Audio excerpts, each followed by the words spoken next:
everyone, I am Rashmi Prabha and welcome to our channel Combine Series the Exercise Step. This video is basically the part 2 video. In part video I have already covered what are the basic terms that are related with set theory, and we have covered what is set, number system, empty set, subset, proper subset and power set ka concept. So I will just request, if any new member is watching this video, if you want to revise on quick basis, then just go and watch the previous video. All the details has been given in the description box. Now moving to the next video, that is part 2. Today I will be covering what are the important terms that is related to relations. But relation से पहले आपके last video में this concept was remaining. जो set में हमने empty set का concept पढ़ा था, which is already represented by 5 and this symbol, correct? If I am writing 5, then जो भी learner से previous video देखा, just write me down in the comment section whether this statement is true or false. It means what कि क्या ये जो मैंने आपको यहाँ पे question दिया है ये empty set है? Just write down true or false in the comment section, correct? Now moving to the next topic is non-empty. So we need to understand if there is any element. Suppose if I am writing this thing, so this is what, this is a set and this set consists of one character, that is A, correct? And this is what, this is non-empty set. अब non-empty set की जब बात आती है dear friends, तो वहाँ पे there are basically two things, that is finite and non-finite. तो finite, as the name itself say, which has certain boundary. As an example, if I am writing natural number and that natural number starts from 1 to 10, then this is what, this has a finite boundary. Then we can say this is a set. If I am writing A equals to 1, 2, 3 up to 10, then this is what, this is the representation of finite set, correct? Non-finite, if I am writing set of natural numbers, it means A equals to 1, 2, 3 up to till infinity. Then what is this? This is, there is no upper bound, correct? Upper bound यहाँ पे नहीं है. Infinity, how can I know कि what is the largest term in the infinity? I can't imagine, correct? तो यहाँ पे आपको ये समझ में आया होगा कि if there is a set can be categorized into two forms, that is empty set and non-empty set. तो empty set हमने previous video में बहुत अच्छे से समझ लिया है. तो non-empty set का concept को समझना है, because in the recent year 2016 और 2014 में आपके questions इस पे पूछे गए हैं, so you can't ignore these simple things, correct? अब फाइनाइट की अगर बात आती है तो यहाँ पे दो टर्म्स पे आपको क्वेश्चन पूछते हैं, what is countable and what is uncountable. Countable means what कि if we have certain fixed boundary, then it is what, this is known as countable, कि आप उसको काउंट कर सकते हो, ठीक है? अगर मैंने ये बोला सेट ऑफ स्टार्स, देन आप काउंट कर सकते नहीं. अगर मैंने ये पूछा कि इस रूम में जिसमें मैं वीडियो शूट कर रही हूँ कितना परसेंटेज लाइट है, आप नहीं प्रेडिक्ट कर सकते हो. तो इट मीन्स कि मैं एक ऐसा क्वेश्चन आपको दे रही हूँ, एक ऐसा सिचुएशन दे रही हूँ दैट इज नॉट डिसाइडेबल. आप ऐसे भी समझिए. तो hence if we have clear boundaries then we can say it is countable, and if there is no clear boundary then we can say this is what, this is non finite. तो अगर आपका कोई set finite है तो वो 100% countable होगा. And if it is non finite then it might be a situation कि वो काउंटेबल भी हो सकता है और वो अनकाउंटेबल भी हो सकता है. तो आपको क्वेश्चंस डिफरेंट एग्जांपल्स के थ्रू वो कोट करते हैं कि वेदर इट इज काउंटेबल और अनकाउंटेबल. तो इसको आप ऐसे समझिए, अगर सेट थ्योरी की मैं बात करूं, there we have studied number system, correct? तो नंबर सिस्टम में अगर नेचुरल नंबर है, होल नंबर है, तो these are what, some this are countable. Countable means what, आप ऐसे समझिए, this is what 1-to-1 mapping. तो ये mapping of concept I will be covering in subsequent video in the functions का concept. So stay tune, and if you have not subscribe my channel, I just request to do subscribe my channel, correct? Uncountable means what, suppose अगर मैंने कोई real number ले लिया, real number, अब इसको एकदम lemon के एग्जाम्पल में समझाती हूँ. जैसे आप इसको समझ लीजिए डबल. अगर प्रोग्रामिंग की बात करूँ, if I am writing 1.5, this is what, this is decimal number. This decimal number can also be known as real number, double और फ्लोट नंबर, करेक्ट? तो इफ आई एम राइटिंग 1.0 और 1.1, इसके बीच में कितने नंबर ऑफ पॉइंट्स आएंगे? तो you can't predict. क्यों? क्योंकि आपको 1.1 आएगा, 1.11 आएगा, 1.5 है तो यहाँ पे 2 का कॉम्बिनेशन आएगा, 1.3 का कॉम्बिनेशन आएगा. It means what, this is कितना आएगा, we can't know. This is the term जो कि एक अनकाउंटेबल सिचुएशन में जा रहा है, एक इन्फिनिटी के सिचुएशन में जा रहा है। तो इसका एक छोटा सा ट्रिक होता है कि इन एनी क्वेश्चन अगर नंबर सिस्टम से आएगा और उसमें अगर रियल नंबर की बात होगी, real number, then you can easily say कि this is what, this is uncountable. तो this was the 6th point जो हमने कवर अप कर लिया। Now moving to the next point is की प्रॉपर्टीज। तो अब मैं प्रॉपर्टीज की बात करूंगी डियर फ्रेंड। जो सेट थ्योरी है इसमें बेसिकली आपको क्वेश्चंस आते हैं वेन डायग्राम पे। तो what you need to do is कि आपको डिफरेंट अदर प्लेटफॉर्म्स है जहां पे आप मल्टीपल चॉइस क्वेश्चंस को प्रैक्टिस कर रहे हैं। सो गो एंड जस्ट से कि आप इंटरसेक्शन कैसे निकालोगे, यूनियन कैसे निकालोगे, कॉम्प्लीमेंट कैसे निकालोगे। क्यों, why this is important, although this is easy, but why I am focusing in properties, because अगर आप मैं आर्टिफिशियल इंटेलिजेंस की बात करूं, in artificial you have fuzzy का कॉन्सेप्ट, और उस फजी के कॉन्सेप्ट में आपकी ये प्रॉपर्टीज बहुत ही इंपॉर्टेंट होता है। So let us practice properties and उसके बेसिस पर आपका वो टॉपिक आप वहां पे भी कवर अप कर सकते हो। इसीलिए आपको ये वेन डायग्राम का कॉन्सेप्ट, इसमें अगर 3 एलिमेंट होगा तो किस तरीके से करेंगे आप उसको प्रैक्टिस करिए। So this 2 I have covered. Now moving to the next thing, what is Cartesian product and what is binary relation. तो कार्टेशियन प्रोडक्ट मीन्स व्हाट, जैसा हमने बहुत पहले पढ़ा था, आप सारे वीडियोस को देख सकते हैं, मैंने डिस्क्रिप्शन बॉक्स में लिंक दिया है। Multiplication product means what, multiplication. If I have 2 sets तो आपको इसका मल्टीप्लीकेशन आना चाहिए। Multiplication suppose if I am writing 1, 2 and if I am writing here b equals to 3, 4, तो आप कार्टेशियन प्रोडक्ट कैसे निकालोगे, उसको आप कैसे रिप्रेजेंट करोगे, a क्रॉस b। तो a cross b means what कि इसका पहला एलिमेंट इसके दोनों एलिमेंट को क्या करेगा, मल्टीप्लाई करेगा। तो 1 का 3 से होगा, 1 का 4 से होगा, देन 2 का 3, देन 2 का 4। This is what Cartesian product of a cross b। ठीक है, और आपको यहाँ पे समझना है कि what is the first element. जो ये फर्स्ट एलिमेंट है, that first element belongs to set A and this second element belongs to what, set B. Why I am focusing on this small concept कि अब आपको क्या पूछ देगा इसमें कि क्या ये जो गिवन सेट है वो फंक्शन है। कैसे आप फाइंड आउट करेंगे फंक्शन, अगर आपको यही नहीं समझ में आ रहा है कि इसमें रिप्रेजेंटेशन किस तरीके से है। सो दिस स्मॉल थिंग्स आपको समझना है। तो ये कार्टेशियन प्रोडक्ट हो गया। तो दिस इज व्हाट, अगर आप किसी भी सेट का, 2 अलग अलग सेट का, ऑब्वियस सी बात है, एंड कार्टेशियन प्रोडक्ट में आपको 2 सेट आपके पास होना चाहिए। क्यों, अगर सपोज कोई एक सेट है जिसकी वैल्यू 5 है तो आप कार्टेशियन प्रोडक्ट में क्या आएगा, 5 ही आएगा। तो 2 सेट होना चाहिए and this is what, this is the largest set, correct.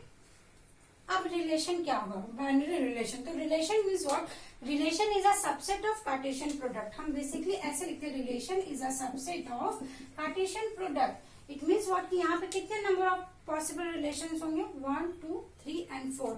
आप इसमें से कोई भी एक उठा लीजिए। जैसे मैंने सिर्फ 1, 3 को ले लिया तो ये एक R1 हो गया। ठीक है, आप चाहो तो 2 ले लो, 2, 3 एंड मैंने 1, 4 ले लिया, तो it is again a relation. तो जितने भी आप इसके सबसेट लोगे उतना आपका क्या हो जाएगा, रिलेशन का पार्ट हो जाएगा। तो that is what Cartesian product and binary relation. तो बाइनरी रिलेशन में आपके प्रीवियस ईयर गेट में किस तरीके के क्वेश्चंस आए, लेट अस डिस्कस। जैसे वी नो कि पावर ऑफ ए का फॉर्मूला क्या हमने देखा, 2 to the power A. Similarly अगर कार्टेशियन प्रोडक्ट को हम देखें तो कार्टेशियन प्रोडक्ट मीन्स व्हाट कि आपके पास अगर कोई ए है जिसमें नंबर ऑफ एलिमेंट्स m है और कोई अगर बी गिवन है उसमें नंबर ऑफ एलिमेंट्स हो, तो कार्टेशियन प्रोडक्ट क्या होगा, मल्टीप्लाई होगा। It means a cross b आपका क्या हो जाएगा, अगर मैं आपसे क्वेश्चन पूछूं वो m प्लस n होगा या m क्रॉस n होगा, then this is the true statement. क्योंकि हमने अभी देखा यहाँ 2 एलिमेंट है, 2 to the power 4 that is m cross n। तो ये 2 फॉर्मूला हो गया।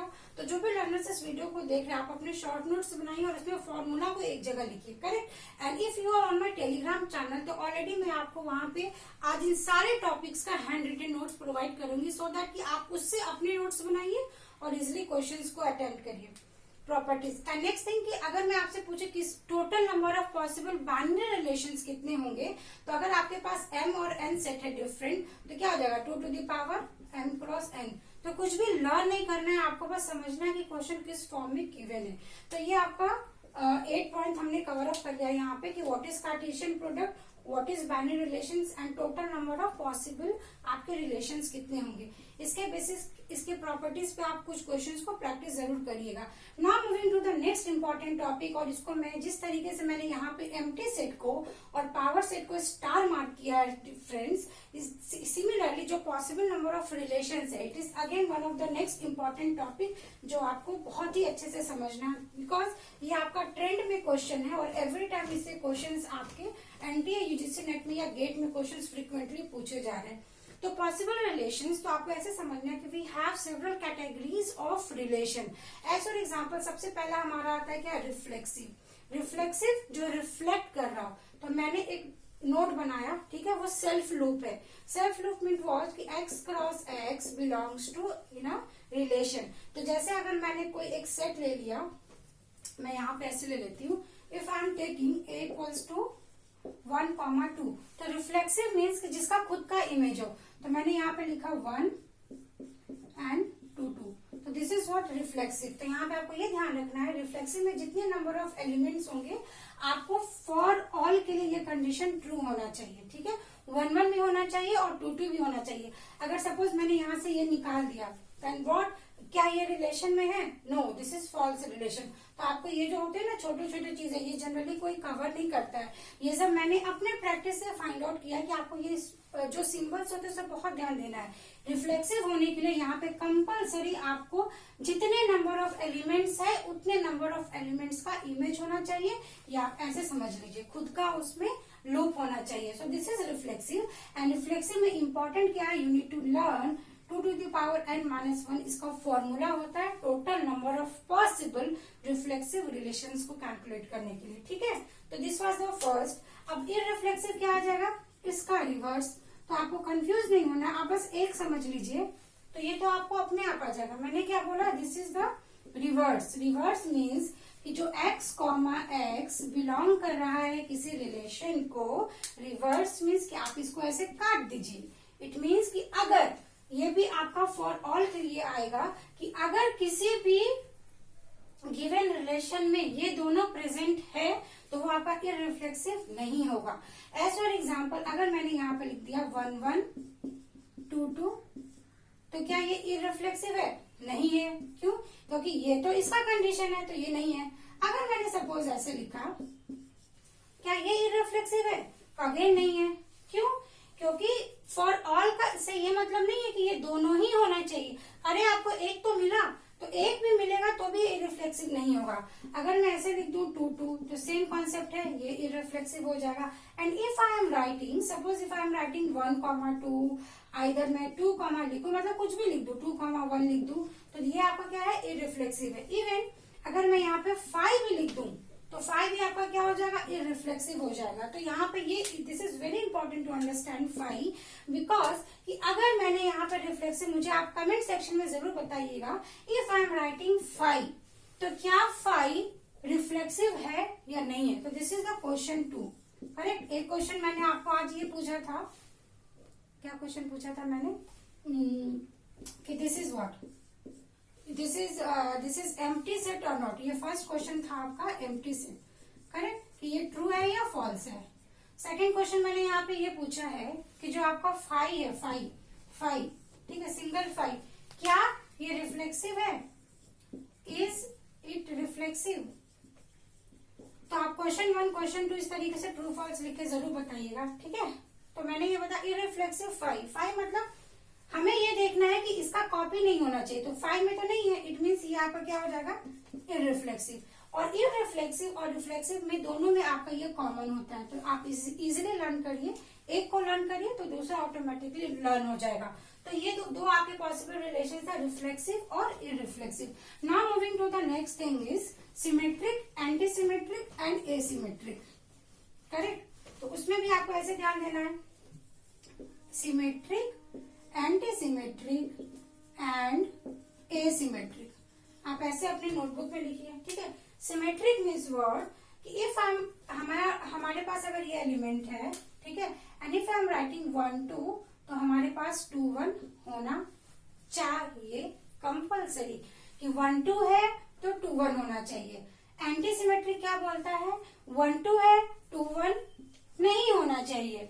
एसिमेट्रिक क्या बोलता है कि अब देखो आप इससे ऐसे ऐसे बना लीजिए कि अगर कोई रिलेशन एंटीसिमेट्रिक नहीं है तो आंख बंद करिए और एसिमेट्रिक लिख दीजिए नहीं है। ये चेक करने की भी जरूरत नहीं है, क्यों, पहले ये होगा फिर ये होगा फिर ये होगा। ये एक सिंपल सा ट्रिक था, तो ये मैंने फर्स्ट बताया आपको। इसके बाद अगर मैंने ऐसे लिख दिया 1 2 सिर्फ, तो क्या ये सिमेट्रिक है? क्यों नहीं, सॉरी सिमेट्रिक नहीं है। क्यों? क्योंकि 1 2 है तो रूल ये बोलता है फॉर ऑल कि 1 2 है तो 2 1 प्रेजेंट होना कंपलसरी है। तो अब अगर ये सिमेट्रिक नहीं है तो क्या वो एंटी सिमेट्रिक है? आंख बंद करिए और लिख दीजिए हाँ। अगर वो सिमेट्रिक नहीं है इट मीन्स कि वो एंटी सिमेट्रिक है, और जैसे ही वो एंटी सिमेट्रिक आ गया तो यहाँ पे आएगा मे और मे नॉट का कंडीशन। ठीक है, अब यहाँ पे मैं थर्ड रिलेशन ले लेती हूँ। तो ये तो एक सिंपल सी बात है, 1 2 है 2 1, मतलब ए से बी अगर जा रहे हैं, आप इसको ऐसे लिखिए, अगर आप ए से बी जा रहे हैं तो सिमेट्रिक होने के लिए बी से ए होना कंपलसरी है। और यहाँ पे आप ये लिखिएगा कि अगर आप ए से बी जा रहे हैं तो ये वाला नहीं होना चाहिए। ठीक है, और ये इसमें भी सेम आ रहा है, इसमें भी आप ऐसे लिख सकते हैं। तो ये डायग्राम के फॉर्मेट में आ गया। अब अगर मैंने यहाँ पे चौथा ले लिया, suppose I am writing diagonal element, तो ये 1 1 है आपका, ये 2 2 है, ये डायगोनल एलिमेंट है, तो ये क्या है? रिफ्लेक्सिव है। ठीक है, तो क्या ये वाला रिलेशन सिमेट्रिक है? तो सिमेट्रिक ये बोलता है कि 1 1 है तो 1 1 होना चाहिए, तो ऑब्वियसली 1 1 है तो डायगोनल तो सेम ही आएगा, तो ये आपका क्या हो जाएगा? सिमेट्रिक हो जाएगा। 2 2 है तो 2 2 है। अब antisymmetric, this is very important to understand. Antisymmetric ये बोलता है कि अगर exception, this is what, this is the exception का केस, कि अगर आपका एलिमेंट मतलब जो भी रिलेशन में अगर डायगोनल एलिमेंट है तो वो एंटी सिमेट्रिक को अलाउ करेगा। डायगोनल एलिमेंट एंटी सिमेट्रिक में अलाउ होगा, तो आप जो भी नोट्स बना रहे तो यहाँ पे लिख लिए कि डायगोनल एलिमेंट यहाँ पे अलाउड है। And what is asymmetric? तो मैंने प्रीवियस वीडियोस जो बनाए थे उसमें मैंने आपको बताया था asymmetric is the one of the strict version of anti symmetric. तो ये क्या करता है, वो एंटी सिमेट्रिक को अलाउ करेगा, पर कब तक अलाउ करेगा?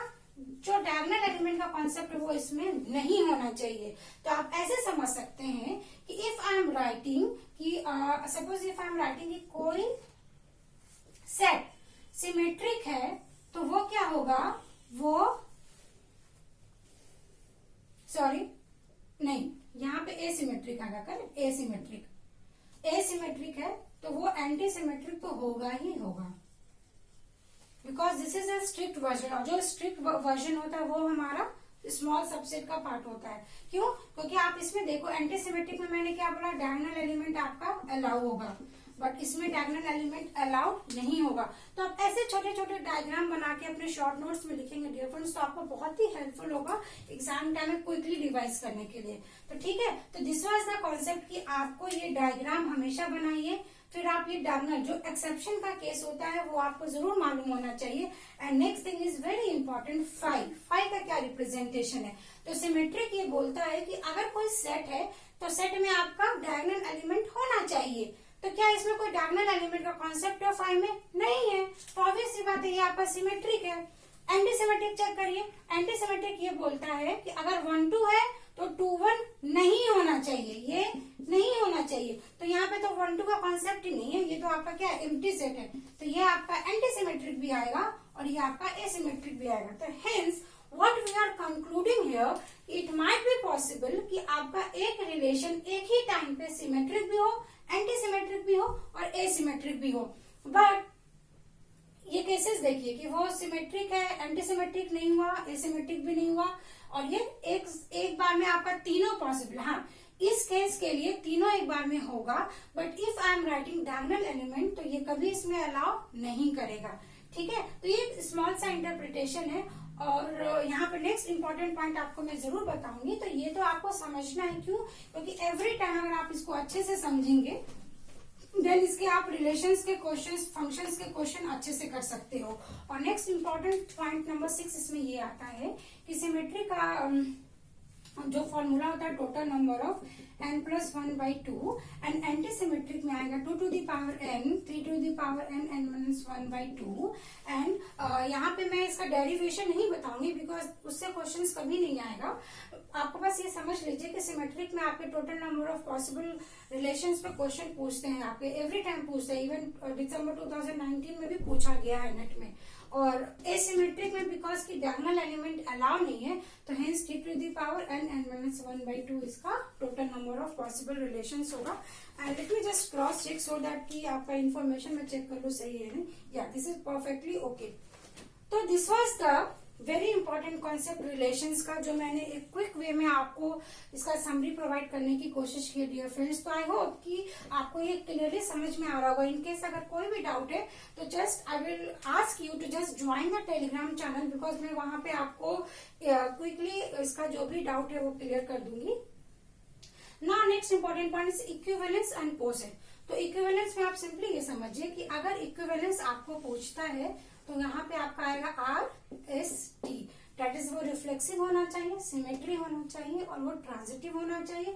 और पोसेट का मीन्स आप ऐसे एक्रोनिम याद रखिए, rat means reflexive, antisymmetric and transitive. तो यहाँ पे ट्रांजिटिव का मतलब होता है कि आप ऐसे समझिए इनहेरिटेंस प्रॉपर्टी, जैसे मैं एक डॉटर हूँ, ठीक है, मेरी एक मदर होगी और मेरी मदर की एक मदर है, तो दिस इज ट्रांजिटिव रिलेशन। तो अगर मैं इस तरीके से बना रही हूँ तो दिस इज ट्रांजिटिव रिलेशन, कि मतलब हम A से B पे गए और B से C पे जा रहे हैं तो हमारा A से C पे भी जाएगा indirectly. This is transitive relation. और मैंने इस फॉर्म में इसलिए बनाया है because in the coming subsequent video I will be discussing poset, जिसपे ऑलरेडी बहुत रिसेंट ईयर में क्वेश्चंस आ रहे हैं। So this was all about today session, जिसमें हमने बेसिकली पार्ट 1 में हमने ये कवर किया और पार्ट 2 में ये कवर किया।